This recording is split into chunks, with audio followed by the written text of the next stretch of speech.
Okpokpa erima wa bielo. Then the second one, ona dina only where you on bio money. But that is the family issue on my decade. So Academy were 4 to 5 years ago. Piana Riowa. On our way Yaya Kiowa niebo. A man in Oye Bekangbe. Piana my meeting with a berry. On our way Nigeria. Okay, we Nigeria need the family have to call me. Be more beer, I know you. Well, need do we no heke. So, and Ovime was so young. That time, Ovime was almost 11 years. Yeah? Or my was 11 years.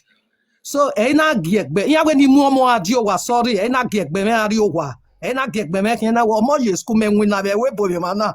A webo can an hour in more day school, who were Yawaka, So, a family na seva, family very seva, yana woman, then I will be or more dion, revino.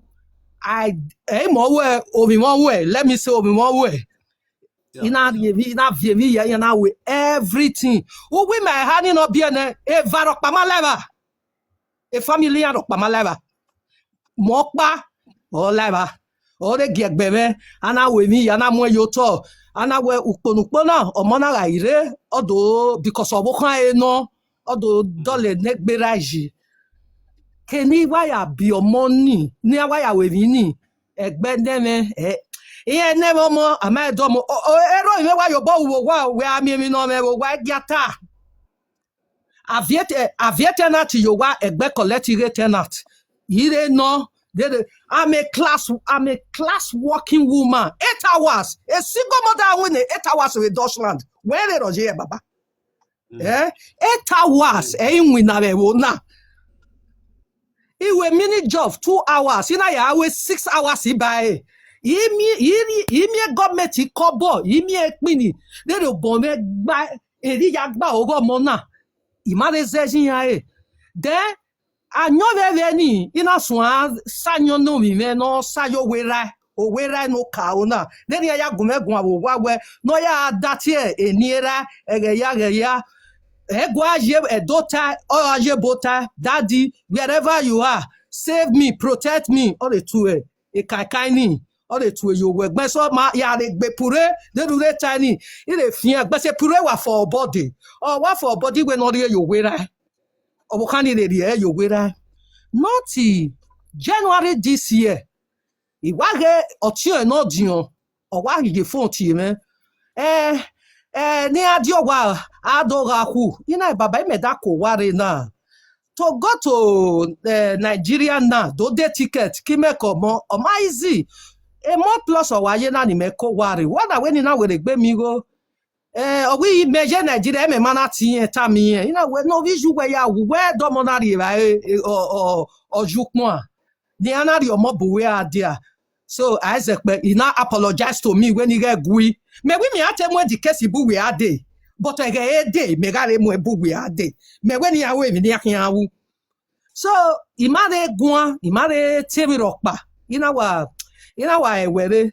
So on I mean forget then here na babadero ijenania then mana holiday me obo holiday ovi me emeriebe holiday me because on that age no my one so on our mana don't arrange we arrange for July this year when itama we na on we need your money and then adoga ukwera na okay problem o we were last week or why your phone one woman we Yagemeti mudia se July ugwo ikwe hani bia ne erowe o se so dia the same time every different day yare there 92 weeks womanare baba mere uselu marketing na wayo bo party we ni wa dey ma we make arrangement the July then later ugwa yere me Uwe every possible with July ni wa de yo de di ma de yo de ni giegbe me ade na woman e ma ni make are gia de no wan ya kin e mo na are yo bo pare tie di uso lopa me ni ya inform ya ye o to di ami o bo be der yo ona woke o gele gba uso lopa ni I have to call this my Otiero not Diona. And now, Baba, Emani no here lele ni here tete. Yeah, we are mio bove then wetani lawo was ye boviere here me or women right. Even right. No here sunu. Yeah, to be young guy. Yeah, iwa guy ne. Uponopona kime komo ya so wa no si mabo. But of him when it's summer when you're dion. Or where a bijin mana reva or when you wear your bokan uhuerie. Or ye to be ye garo lide ye gare. Or when they write in the meme montemejin your boa. And our baba wagaga huna. Without my family mareva. Ziegbe me oviere kere no o mani gie dokere ya rie beb gwa and ya mu me na gwa be social media ya mu like social media ono wa fin fun yo won the next thing ono wa ti o tin opa no re dobun ami e bo pa no ni maya tie mo tie mo so the right in the me mo gbo vision mo ta mi ya de na aga kwa so wo wa mu just to shut everything wo wa mu matanare. Yeah, as also wa wash matana. Iya to be o mani the family of that my son father ya to be watching where o mano de guana. So Owa matana roje won di me o when I wate matana e matter I have to climb up and contribute on them the even the time. But me ga e matana guwa me oni awe mi ni ahune. E when it time awe baba we this man. Hello? Oh, a network.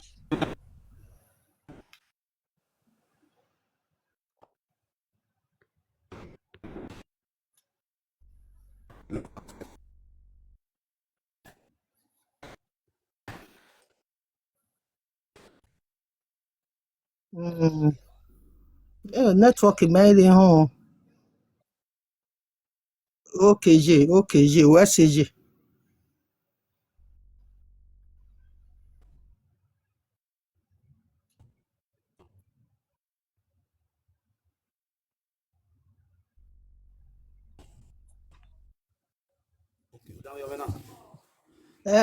Baba where this my one there.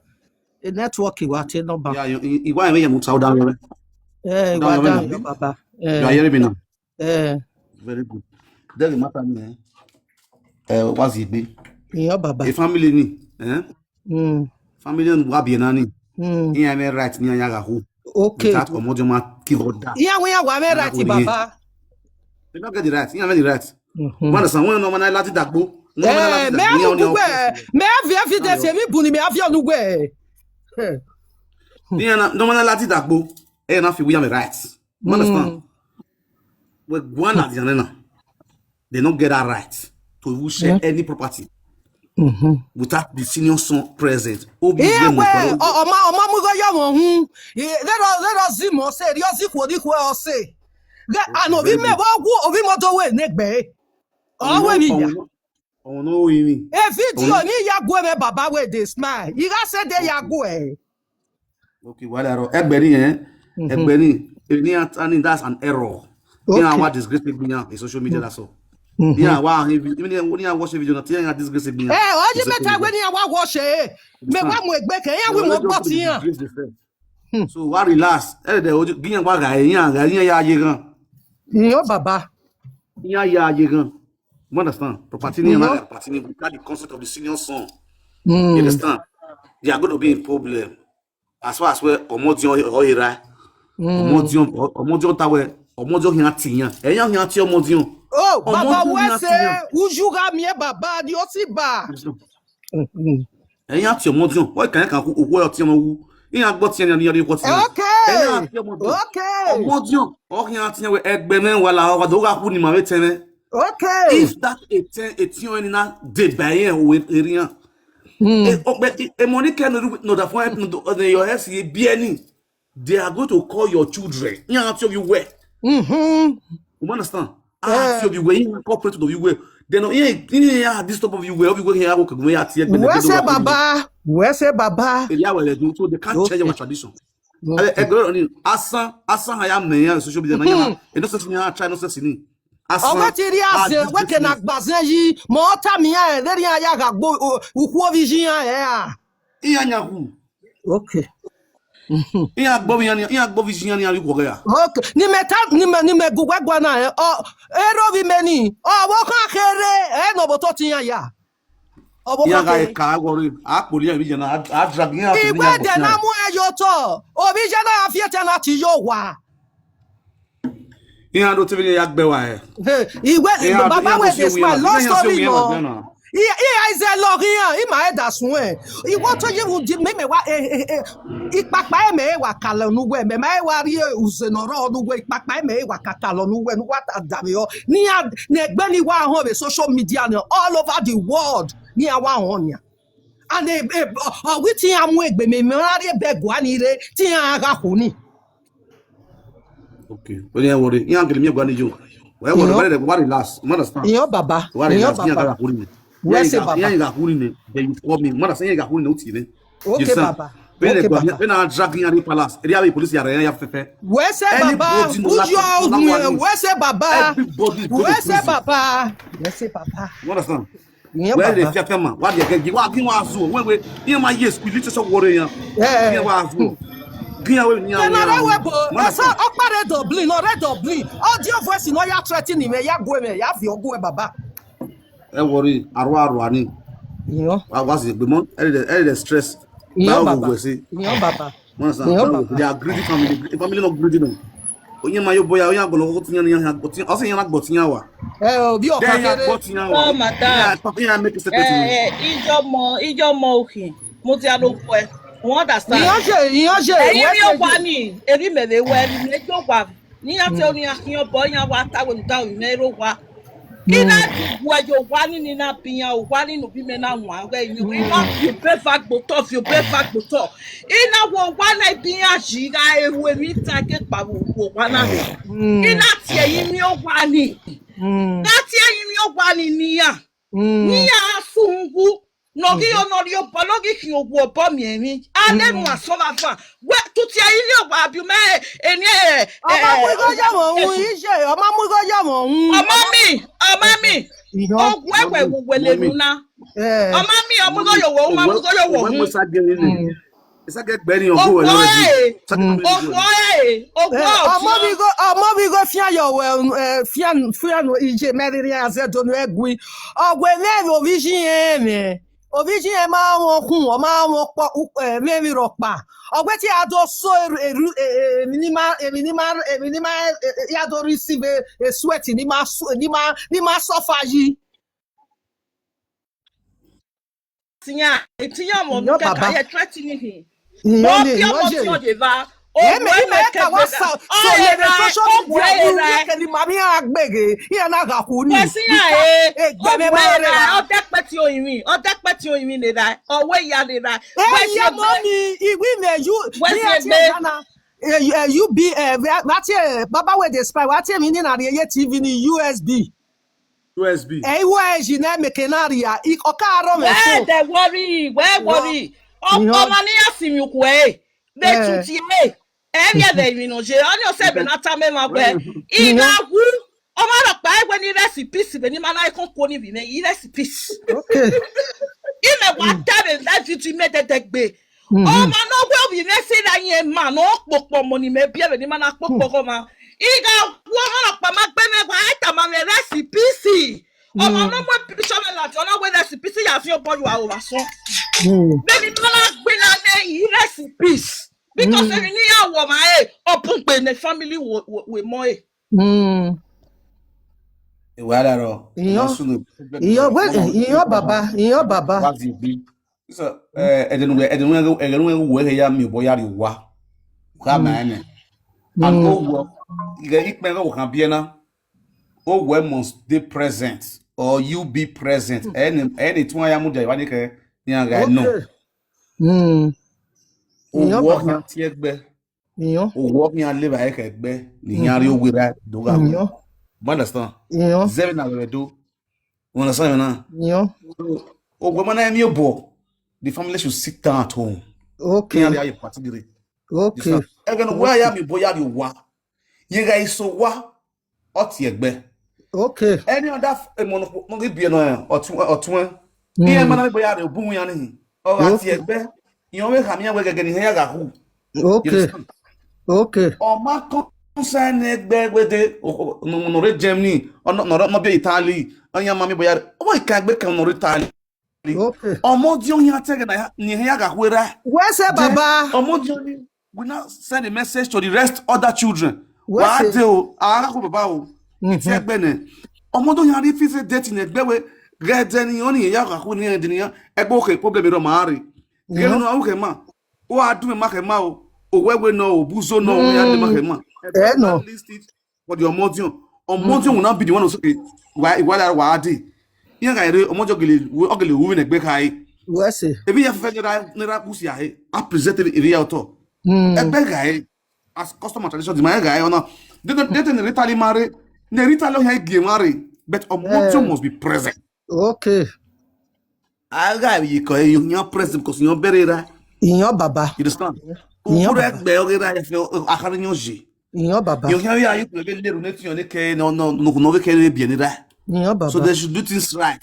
Iyan Yeah, Baba. un day Euro, un day owo mama do ya fit tradition we here. Kakabo. Collect woto no be collect eh. Hey, Kakabo, they go collect oh. He Baba, Iwetin Maradona, they go collect oh. They go collect.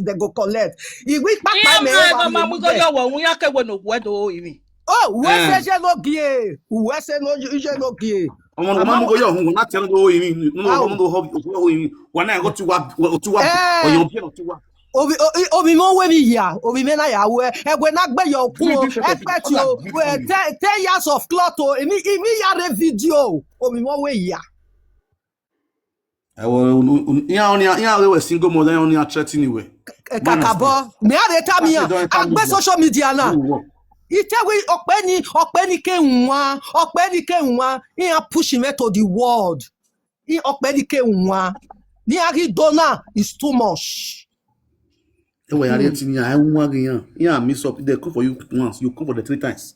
Nwa gan anything concerning Nigeria, they want to oppress you because you dey abroad. Baba. Yeah, on your oppression.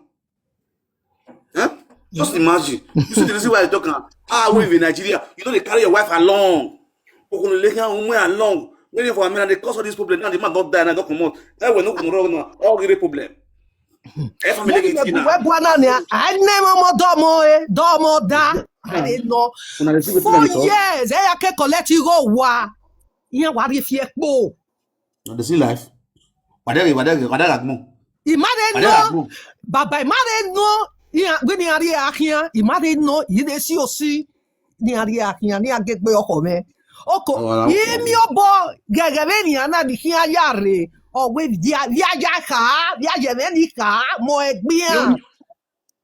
Yo motion. Baba wa gumene o. Ya fie ni agu e. Mada we de worry igere yan e. Nyoje. Igere yan e. Igo no mo ti o ma ja ni ya na ari obi ke e. Igere no ni ya. Ya Well, Eman wa ta mo e na igo ngwe ya collect mi an yan so ji e na yan gbe. Yan ga ya koko money abi e fun yan gbe because omodion wa ti hin obog yeke. Ado ti owo kan do ga property gi omodion. Baba why dey make money there? Alaga wo kan obiye. Kele na wo kan ki je no ya mu jate ya fian wu. Me na kala ti social media na ikasule so there. Me na ta na iye no wo kan ni. Oga ki ovi ya to pe kirere, o ki ovi eketan ni ma oni sunu eteme dan ki ni mo. Mama, what relax? Understand? I do no we relax. Because egbe na we sunu da a precious society, family yan. Kakabo. Owo kan ya we beria. Understand? Of where yan the gori. The real omodion no pe no dion ama help for. At the end of the day, yeta when no ya vo ni at least so yes se le gbese gwa. Yan when ya vo ni. Yan we avo ni. Ke no omodion we yan bere yen ji. E wa na yan bere daji. Okay. Avec Benny ya gare problem ya yegwe gwa. So what say na again wa azu. Yan believe we o yan gele set si yan de gwa. O say yan na rubbish ni ata. Yan we ni ata e pali yan de ata gwa. O say again ni o yan clear. Yan baba. Inyo baba wese. You know that no ya ga what you. You know that you ga what you take no ya be na ga what you do ta de gwa. Dion mo dion ya ni bia o do ta de gwa. Inyo baba. Nonsense people. What all? Wese o baba. Wa wese o wa ya wese. Ko. Bye bye. What all? Bye. All right.